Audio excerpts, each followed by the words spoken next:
भगवान दास तोदी PG college Laxmangarh की online classes में आपका स्वागत है। बीएससी पार्ट सेकंड में अपना पेपर था थर्मोडायनेमिक्स एंड स्टैटिस्टिकल फिजिक्स। इसके लास्ट क्लास में अपन ने पढ़ा क्या चल रही थी, यूनिट थर्ड।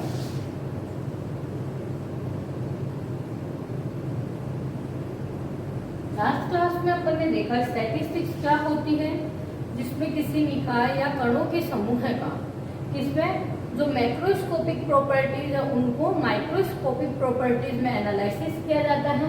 वो होती है आपकी स्टैटिस्टिक्स सांख्यिकी, जिसमें आपने पढ़ा कि आपके स्टैटिस्टिक्स के इसमें कितने पार्ट हैं, दो है, क्लासिकल और क्वांटम। तो थर्ड यूनिट में अपन पढ़ रहे थे क्लासिकल स्टैटिस्टिक्स, जिसमें अपन ने स्टैटिस्टिक्स एंड क्लासिकल में डिफरेंस देखा। डिफरेंस क्या था आपको पता है, जो स्टैटिस्टिक्स होती है वो तो क्या है माइक्रोस्कोपिक, अपन ने क्या करा ये माइक्रोस्कोपिक, ओनली क्लासिकल जो है वो क्या है मैक्रोस्कोपिक है। तो स्टैटिस्टिकल में अपन ने सूक्ष्म कणों का अध्ययन किया था, उसमें सीधा क्वांटिटीज का एनालिसिस किया था। फिर कुछ प्रॉपर्टीज थी जिनको रिक्वायर्ड थी अपने को इनका एनालिसिस करने के लिए।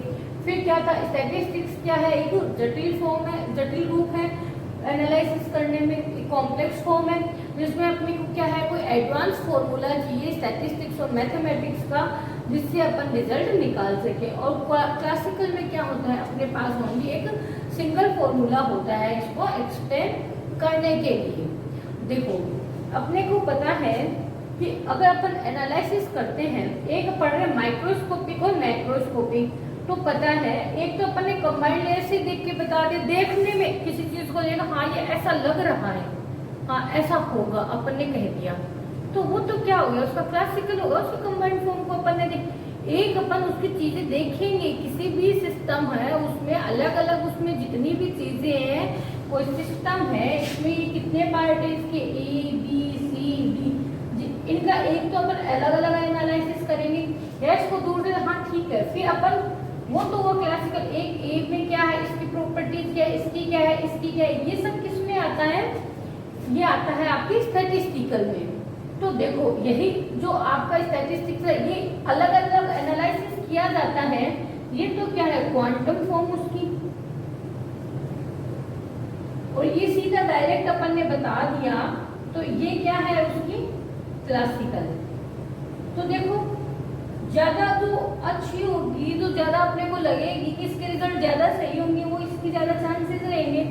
तो अपने को पता है कि जो भी अपन एनालिसिस करते हैं, जो विवरण करते हैं, तो क्वांटम मैकेनिक्स के जो डिस्क्रिप्शन है वो क्लासिकल मैकेनिक्स के डिस्क्रिप्शन की तुलना में अधिक यथार्थ होते हैं या ज्यादा सही होते हैं। जो क्वांटम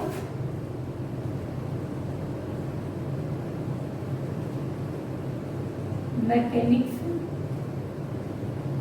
जो डिस्क्रिप्शन है, क्वांटम यांत्रिकी का जो विवरण है वो ज्यादा अच्छा होगा, ज्यादा फाइन होगा किसकी तुलना में, क्लासिकल की तुलना में।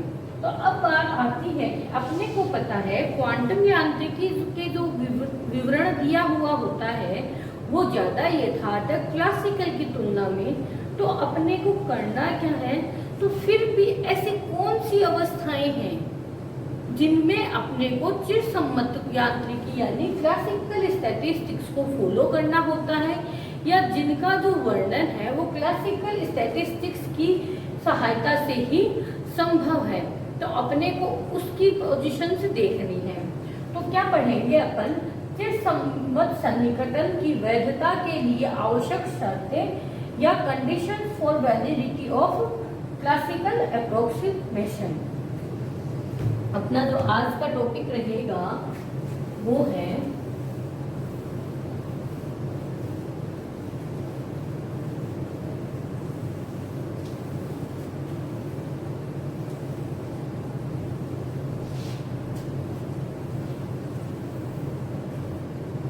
आज का अपना टॉपिक है कंडीशंस फॉर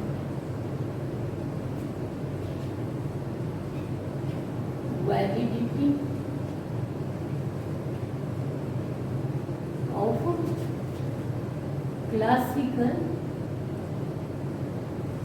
अप्रोक्सीमेशन।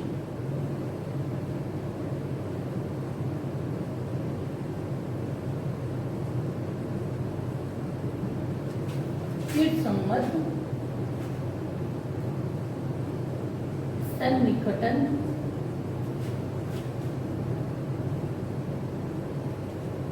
की वैधता के लिए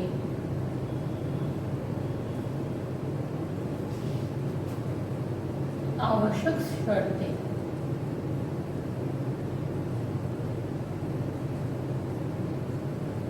ये है अपना आज का टॉपिक कि अपने को पता है क्वांटम यांत्रिकी जो विवरण होता है किसी सिस्टम का वो क्लासिकल यांत्रिकी विवरण की तुलना में अधिक यथार्थ होता है। फिर भी ऐसी कौन सी अवस्थाएं हैं जहाँ पर जो चिर संबद्ध सन्निकटन है वो आवश्यक होता है, या जिनके जो अध्ययन है सिस्टम का वो सिर्फ चिर संबद्ध सांख्यिकी की सहायता से पॉसिबल होता है। तो देखो इसकी 3 कंडीशन है। किसी कण को उसकी न्यूनतम दूरी d में स्थानीकृत करने के लिए। दूसरा आता है जब किसी कण या सिस्टम की जो ऊष्मीय ऊर्जा है उसका मान उसके ऊर्जा अंतराल की तुलना में अति अल्प होता है। तीसरा आता है जब किसी निकाय की जो ऊष्मीय ऊर्जा है उसका मान है ऊर्जा अंतराल की तुलना में अत्यधिक होता है। तो देखो सबसे पहले चिर संबद्ध सांख्यिकी में क्या है, बहुत सारे कणों का अध्ययन किया जाता है एक साथ। तो ये किस पर बेस्ड होते हैं, प्रायिकता के नियमों पर, जिसमें क्या करते हैं अपन किसी भी सिस्टम में या कणों का या कोई भी जो एक सिस्टम दिया है उसका क्या है एवरेज रिजल्ट निकालकर एनालिसिस निकालते हैं या रिजल्टेंट को बताते हैं। तो सबसे पहला है 3 शर्तें हैं इसकी। सबसे पहली क्या है, किसी भी कण को या किसी निकाय में स्थित कण को उसकी न्यूनतम दूरी d में स्थानीकृत करने के लिए या उसके आसपास की जो डिस्टेंस बताई है उसमें उसको लोकेलाइज करने के लिए उससे संबंध जो डी ब्रोगली वेवलेंथ है, डी ब्रोगली वेवलेंथ क्या पढ़ते हैं इसको, लैम्डा इक्वल टू h/p। उस d से संबंध जो डी ब्रोगली तरंग दैर्ध्य विवरण है वो क्या है, विवरण के अनुसार परम ताप T पर जो एब्सोल्यूट टेम्परेचर लेते हैं,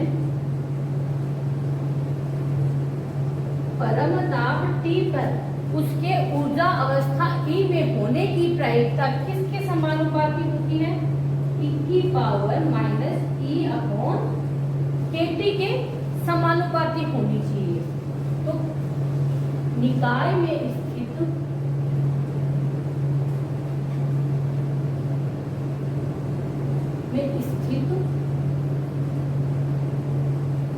किसी कण के लिए किसी कण को उसकी न्यूनतम स्थिति जो उसकी लिमिट दे रखी है वो क्या है, d में स्थानीकृत करने के लिए,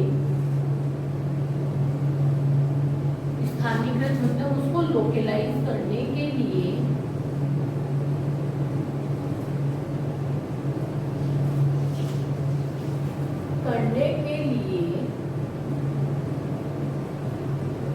तो उस जो डिस्टेंस दी है इसकी लिमिट दी है तो उससे संबद्ध, तो d से संबद्ध क्या है, डी ब्रोगली तरंग दैर्ध्य विवरण, डी ब्रोगली तरंग दैर्ध्य विवरण के अनुसार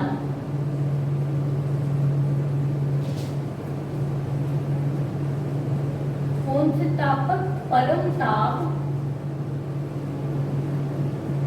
T पर कण के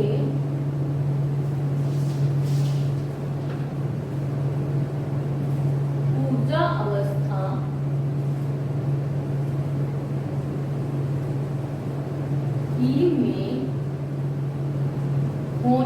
प्रायिकता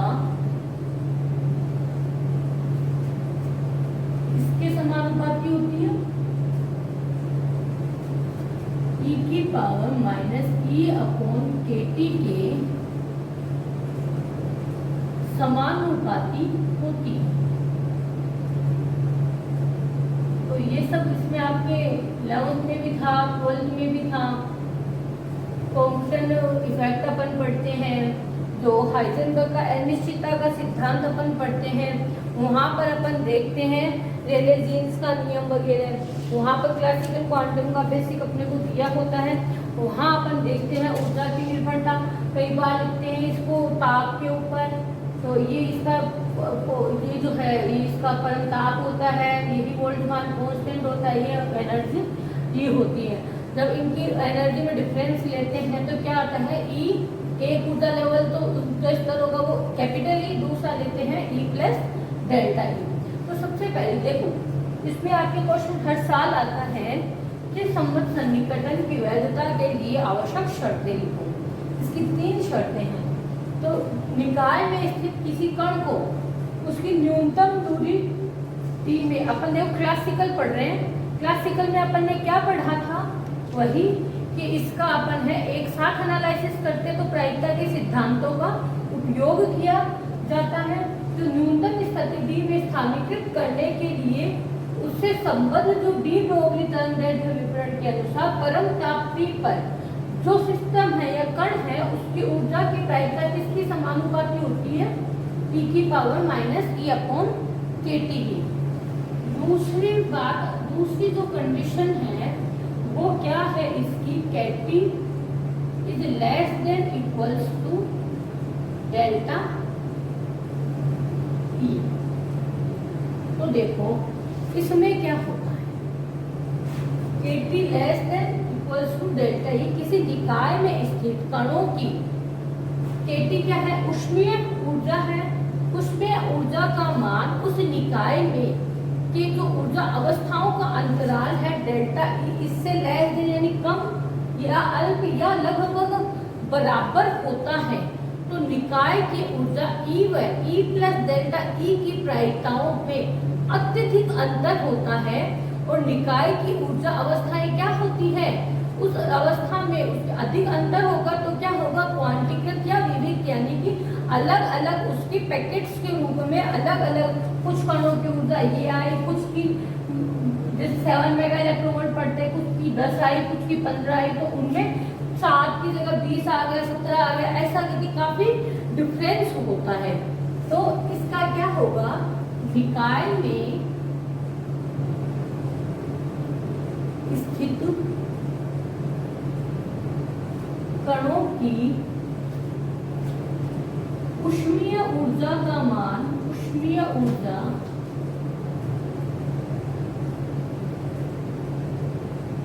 कौन सी है, ऊष्मीय ऊर्जा ली है अपन ने KT का मान जब निकाय में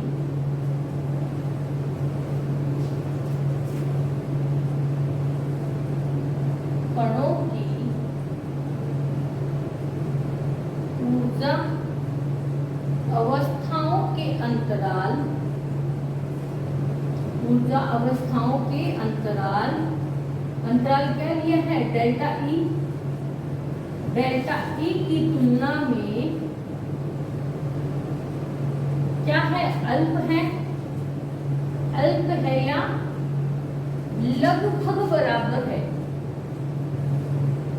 लगभग बराबर है। देखो क्या लिखा है, KT is less than equals to delta E, मतलब कि या तो इसके बराबर है या क्या है, अल्प है। तो निकाय के, तब निकाय के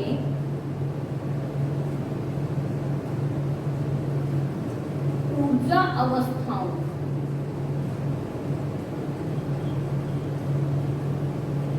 ऊर्जा अवस्थाओं में कौन कौन सी है, E तथा E प्लस डेल्टा E।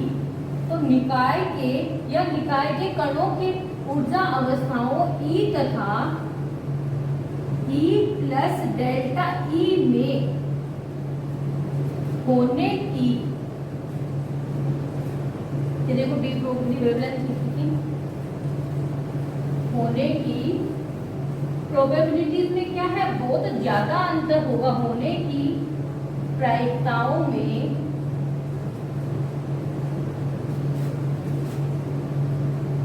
बहुत अधिक अंतर होगा।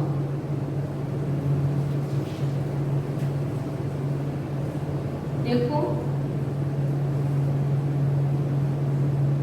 निकाय में कणों के ऊर्जा अवस्थाओं E और E प्लस डेल्टा E में होने में बहुत ज्यादा अंतर होगा, तो निकाय की ऊर्जा क्या होगी, तो निकाय की ऊर्जा होगी कि ऊर्जा का अलग अलग ज्यादा डिफरेंस होगा तो वो क्वांटीकृत या विविक्त रूप में होगी। ऊर्जा का क्वांटीकृत या विविक्त रूप में होना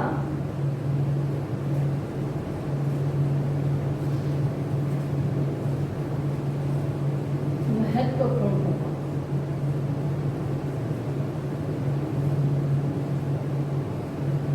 देखो कणों की कितनी, अपन क्या था थर्मोडायनेमिक्स में हीट एंड टेम्परेचर का एनालिसिस करते थे, तो वहीं से जब पहला तो उसकी न्यूनतम स्थिति में कोई भी सिस्टम है उसमें पार्टिकल से पहले ये पार्टिकल है उसको इतनी सी दूर में आपको एनालिसिस करना है, तो अपन इसको क्या करना है कि इसमें स्थानीकृत करने के लिए इसकी शर्त ये थी कि जो इसकी ऊर्जा अवस्था E में होने की प्रायिकता किसके स्मॉल e की पावर या एक्सपोनेंशियल E अपॉन KT के समानुपाती होनी चाहिए। जब उसमें ऊर्जा का मान करोगे, उसमें ऊर्जा का मान ऊर्जा अंतराल डेल्टा E से कम या लगभग बराबर होगा, तो क्या होगा, निकाय की ऊर्जा अवस्थाओं में होने की प्रायिकताओं में बहुत अधिक अंतर होगा। अधिक अंतर होगा तो वहां पर क्या होगा, पार्टिकल्स का क्वांटाइज्ड या जो डिस्क्रीट फॉर्म है उसमें होना अधिक महत्वपूर्ण होगा। नेक्स्ट थर्ड कंडीशन आती है आपकी KT is greater than equals to delta E। यहाँ क्या होगा, इसमें क्या था, उसमें ऊर्जा का मान जब निकाय में कणों की ऊर्जा अवस्थाओं के अंतराल की तुलना में अल्प या लगभग बराबर है। यहाँ पर क्या कंडीशन है, देखो KT is greater than almost equals to delta E है, तब प्रायिकता वितरण फलन में जो E की power minus E upon KT है ये क्या होगा, महत्वहीन होगा या नगण्य होगा, या इसका जो मान है वो लगभग 1 के तुल्य होगा। तो यहाँ पर लिखते हैं जब KT का मान, इसको यही लैंग्वेज है, इसको मैं शॉर्ट में लिख रही हूँ, KT का मान डेल्टा E की तुलना में बड़ा या क्या है, लगभग बराबर है, तो क्या होगा, निकाय के ऊर्जा अवस्थाओं E तथा E प्लस डेल्टा E में होने की प्रायिकताओं में या ऊर्जा वितरण फलन में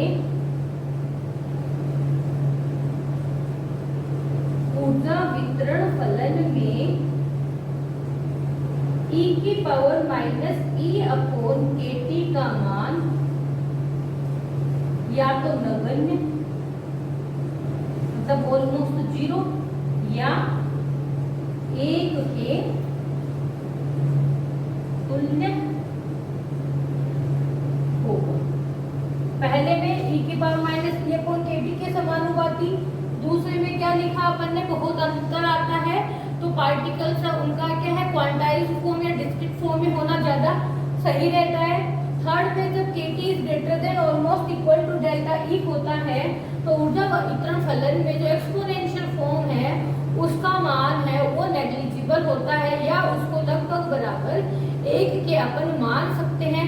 इस तरह निकाय की संभावित ऊर्जाओं में संभावित ऊर्जा जो अवस्था में होंगी उसमें कणों का सतत या विविक्त होना असंभव होता है। कंटिन्यूअस तो आ ही नहीं रहा है कहीं भी, तो कंटिन्यूअस नहीं आएगा, कंटिन्यूअस कोई पार्टिकल्स का जब एनालिसिस नहीं कर पाएंगे तो किसका अपन जो एवरेज फॉर्म लेंगे, तो वो जो क्लासिकल वितरण एवरेज के लिए अपन क्या पढ़ते हैं क्लासिकल, तो वहां पर जो है चिरसम्मत सांख्यिकीय विवरण या वितरण अधिक महत्वपूर्ण होता है या संभव होता है।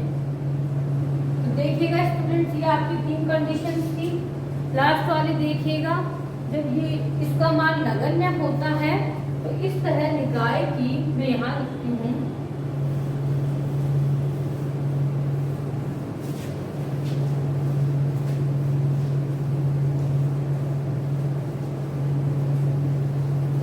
इसमें क्या होगा, निकाय की संभावित जो ऊर्जा अवस्थाएं हैं, मैं इसको ग्रेटर देन कर देती हूँ, इसी का मैं आगे लिख रही हूँ, इसी का, तो लास्ट में क्या रिजल्ट निकलेगा, निकाय की का ऊर्जा अवस्थाओं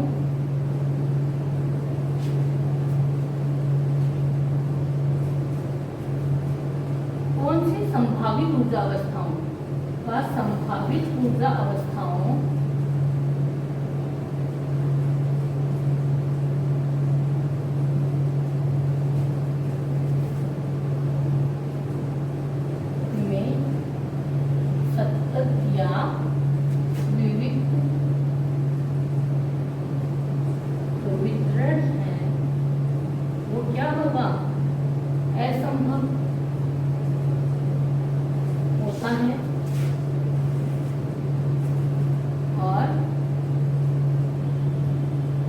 संमत वितरण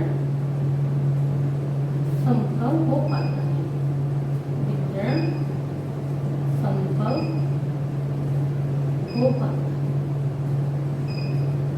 देखिएगा पहली क्लास जब अपन ने देखी क्लासिकल एंड स्टैटिस्टिक्स में डिफरेंस, वो था आपका बेसिक पर।